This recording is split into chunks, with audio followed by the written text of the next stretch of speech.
আসসালামু আলাইকুম রহমতুল্লাহি ওয়া বারাকাতুহু। কোরবানির ক্ষেত্রে কোন পশুর বয়স কত হওয়া জরুরি?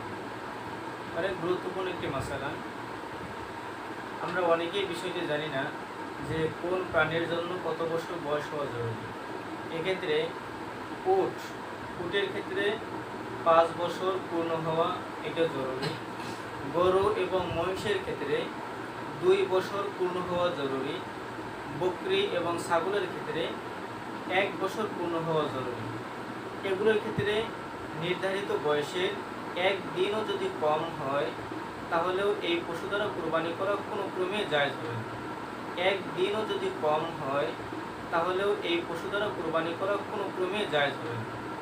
তবে ভেড়া এবং দুম্বা এর ক্ষেত্রে মাসালা হলো, যদি ভেড়া এবং দুম্বা 6 মাসের বেশি এবং 1 বছরের কম হয়, কিন্তু এটা দেখতে 1 বছরের ভেড়া এবং দুম্বার মতো, এরকম যদি মোটা তাজা হয় তাহলে এমন ভেড়া এবং দুম্বার দ্বারাও কোরবানি করা যায় না। তবে 6 মাসের কম ভেড়া বা দুম্বা যতটাই মোটা তাজা হোক না কেন, এটা দ্বারাই কিন্তু কোরবানি করা যায় না।